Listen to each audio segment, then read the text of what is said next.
भक्ती मुक्ती परमार्थ जे जे वांछी मनी आर्क त्वरित होय साध्यंत गुरुचरित्र ऐकता। नमस्कार मित्रांनो, कोपरा आठवणींचा मध्ये आज आपण बघणार आहोत श्री गुरुचरित्र कथासार अध्याय 15। तीर्थयात्रांची माहिती। फलश्रुती। गुरुचरित्र कथासारच्या या 15व्या अध्यायाच्या नित्य वाचनाने वा केवळ श्रवणानेही तीर्थयात्रांना सफलता प्राप्त होते। मित्रांनो, तुम्ही व्हिडिओ तर आवडीने पाहता, पण सबस्क्राइब करायला विसरता।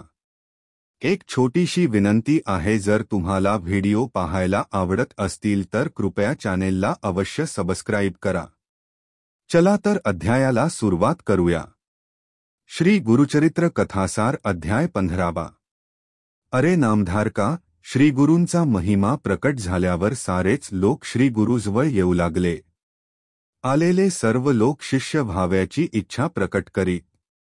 ज्याप्रमाणे भार्गवरामाने सर्व पृथ्वी निःक्षत्रिय करून ब्राह्मणांना राज्य दिले व तो स्वतः पश्चिम समुद्रकाठी गेल्यावर तेथेही ब्राह्मण ठाव मागायला गेले, तेव्हा आणखी वर मागतील या भयाने परशुराम गुप्त होऊन सागरमध्यात राहू लागले।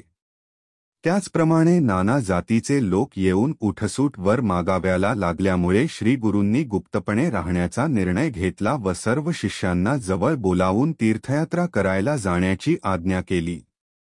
ते शिष्यांना म्हणाले, शिष्य हो, तुम्ही सर्व तीर्थयात्रा करून बहुधान्य नावाचे संवत्सर चालू झाले की श्रीशैल्य पर्वतावर मला येऊन भेटा। गुरुराया, तुमच्या दर्शनानेच आम्हाला समस्त तीर्थयात्रांचे पुण्य लाभते आहे। आमच्याजवळच निधान असताना आम्हाला रानोरान हिंडण्याची जरूर काय? कल्पवृक्ष सोडून इतर वृक्षांचा आश्रय घेणे कितपत सुज्ञपणाचे ठरेल? शिष्यांनो, आम्ही संन्यासी आहोत। एका ठिकाणी 5 दिवस राहू नये। संन्यास घेतल्यावर तीर्थक्षेत्रांच्या ठिकाणी हिंडावे। त्याने मन स्थिर झाले की मग एका ठिकाणी राहाव्याला हरकत नाही। आम्ही सांगतो म्हणून तुम्ही सर्वजण तीर्थयात्रेला जा व श्रीशैल्य पर्वतावर ठरल्याप्रमाणे परत याल, त्या वेळी परत भेट होईल। ठीक आहे श्री गुरुराया, जातो आम्ही यात्रेला, परंतु आम्ही कोणकोणत्या तीर्थांना जावे याबद्दल आम्हाला मार्गदर्शन करावे। ब्र आहे। ऐका तर मग। शिष्यजनही, सर्वप्रथम तुम्ही काशी क्षेत्राला जाऊन गंगा भागीरथीत स्नान करा।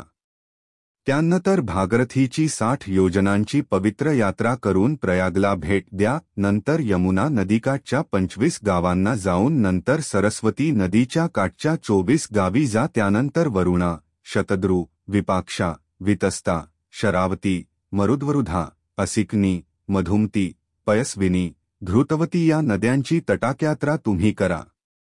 जितक्या गामवांना भेटी द्याल तितकी कृच्छ्रव्रते आचरण्याचे फळ तुम्हाला मिळेल। चंद्रभागा, रेवती, शरयू, गोमती, वेदिका, नित्यजला, मंदाकिनी, सहस्त्रवक्त्रा, पुण्या, बाहुदा, वरुणा यांच्या काठच्या यात्राही तुम्ही करा। जिथे नदी संगम असतो तेथे स्नान करणे जास्तच पुण्यप्रद असते। सिद्धमुनी, या एवढ्या तीर्थक्षेत्रांना गेल्यावर आणखी कोणत्या तीर्थांना जाव्याला सांगितले त्या शिष्यांना श्री गुरूंनी? ही यादी फारच लांबलचक दिसते। अरे नामधारका, संन्यासव्रत असेच कठीण आहे पालन करायला।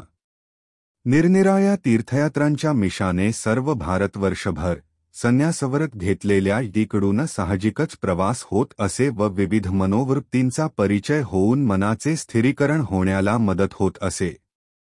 तू म्हणतोस त्याप्रमाणे ही तीर्थक्षेत्रे पुष्कळ आहेत हे मान्य आहे, पण ती पुष्कळ आहेत म्हणून त्यांचा निर्देश करणे योग्य नाही।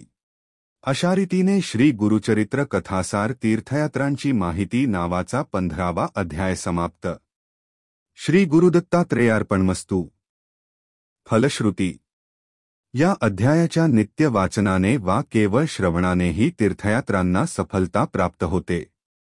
बोला जय गुरुदेव दत्त। दत्तात्रेयांची कृपा प्राप्त करण्यासाठी कमेंटमध्ये ओम द्राम दत्तात्रेयाय नमः अवश्य लिहा। मित्रांनो, हा व्हिडिओ तुम्हाला आवडला असेल तर लाईक करा, तुमच्या मित्रमैत्रिणींना शेअर करा आणि तुमचे मत कमेंटमध्ये नक्की सांगा।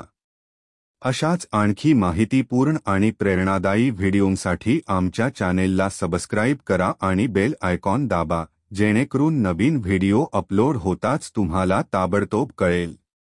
पुन्हा भेटूया पुढच्या व्हिडिओत. तोपर्यंत स्वतःची आणि आपल्या प्रियजनांची काळजी घ्या. श्री गुरुदेव दत्त. धन्यवाद.